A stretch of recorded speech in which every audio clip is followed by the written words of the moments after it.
అధ్యక్ష, ఈ శాసనసభలో స్పీకర్ గారు అనేది ఒక రాజకీయ ఒక పార్టీకి సంబంధించి కాదు అధ్యక్ష, మా అందరికీ స్పీకర్ మీరు. అందుకే మీకు మైక్ ఇచ్చాను. నేను చెప్పాను, నేను చెప్పాను తినండి సార్, నేను చెప్పినాక మాట్లాడండి. మీరు ఈ సభకు స్పీకర్ సార్, అందరి మెంబర్స్ హక్కులు కాపాడవలసింది మీరే సార్. రెండోది, డిప్యూటీ సీఎం గారు కూడా ఇక్కడ ఉన్నారు. పెద్దలు బాలునాయక్ గారు, ఆది శ్రీనివాస్ గారు మాట్లాడారు సార్. మేము ఇక్కడ కూర్చొని విన్నాం, మేము అబ్జెక్షన్ చేయలే. మేము మధ్యలో మైక్ అడిగి ఏదో ఆయన మాట్లాడుతుంది తప్పు అనేటువంటిది మేము చెప్పలేదు సార్. ఇప్పుడు మా వరకు వచ్చినప్పుడు గవర్నర్కు ధన్యవాదాలు చెప్పే తీర్మానం ప్రకారము మా సభ్యుడికి అవకాశం వచ్చింది సార్.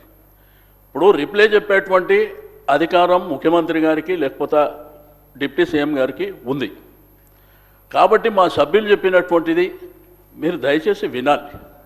మీరు ప్రతిసారి ఇంటర్వ్యూన్ అయినరనుకో, మీరు అక్కడి వైపు నుంచి ఇంటర్వ్యూన్ కావడం, మేము ఇక్కడి నుంచి ఇంటర్వ్యూన్ కావడం, అది సభ మర్యాదలో కూడా కరెక్ట్ కాదు, మీరు గుర్తుంచుకోవాలి సార్.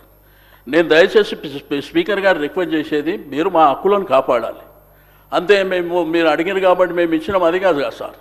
అది రైట్ రాయల్గా మాకు రావాల్సినటువంటి హక్కు సార్ అది. దయచేసి నేను మంత్రులకు రిక్వెస్ట్ చేస్తున్నా. ఇప్పుడు సభ్యులంటే తెలుసో తెలియక కొత్త పాత ఉంటారు, ఏదో అరుస్తుంటారు, కామెంట్ చేస్తారు, ఇటువైపు అటువైపు జనరల్గా జరుగుతుంది. కాబట్టి మంత్రులు జర బాధ్యతగా దయచేసి సభ్యులు మాట్లాడేటప్పుడు మీరు నోట్ చేసుకోండి. ప్రతిసారి ఇంటర్వ్యూన్ అయితే సభకు మర్యాద గౌరవం ఉండదు సార్. లాస్ట్ టైం కూడా అదే జరిగింది. లాస్ట్ టైం కూడా ఇదే సభలో అనని మాటల్ని ముఖ్యమంత్రి గారు ఆ రోజు సీరియస్గా మాట్లాడినప్పుడు మేము బయటకు వెళ్ళిపోయినాం అధ్యక్ష. కనీసం ఇక్కడ ఉన్నటువంటి చీఫ్ విప్పుల బాధ్యత ఏంది అధ్యక్ష?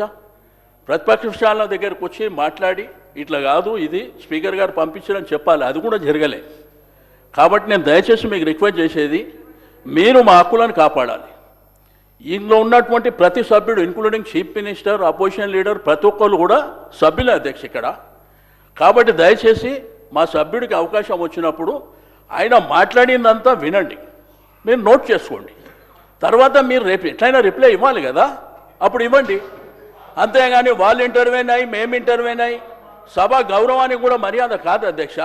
ఇప్పుడు ఇద్దరు సభ్యులు అనేక విషయాలు మాట్లాడినప్పుడు దాంట్లో కొన్ని వాస్తవాలు ఉన్నాయి, చాలా అవాస్తవాలు ఉన్నాయి. అయినప్పటికీ మేము విన్నాం ఇక్కడ. కాబట్టి దయచేసి మీకు రిక్వెస్ట్ చేస్తున్నా, సభ సజావుగా జరగాలంటే సభ్యునికి అవకాశం ఇచ్చినప్పుడు మీరు ఎవరు వాళ్ళు ఇంటర్వ్యూన్ కాకుండా నోట్ చేసుకోమని చెప్పండి, రిప్లైలో చెప్పుకోమని చెప్పండి. మేము చెప్పింది తప్పు, మీరు చెప్పింది రైట్ అంటే అల్టిమేట్గా ప్రజలు చూస్తున్నారు. కాబట్టి తప్పకుండా నేను దయచేసి మీరు రిక్వెస్ట్ చేస్తున్నా, మీరు ఇక మీదట ఎవరికి మధ్యలో అవకాశం ఇవ్వకుండా సభ్యుడికి అవకాశం ఇచ్చారు, వారు మాట్లాడతారు. కేటీఆర్ గారు మాట్లాడిన తర్వాత వాళ్ళు నోట్ చేసుకోమని రిప్లైలా ఇంకా ఏం చెప్పాలనుకుంటారో చెప్పమని చెప్పండి. ఇదే మా యొక్క అబ్జెక్షన్ అధ్యక్ష.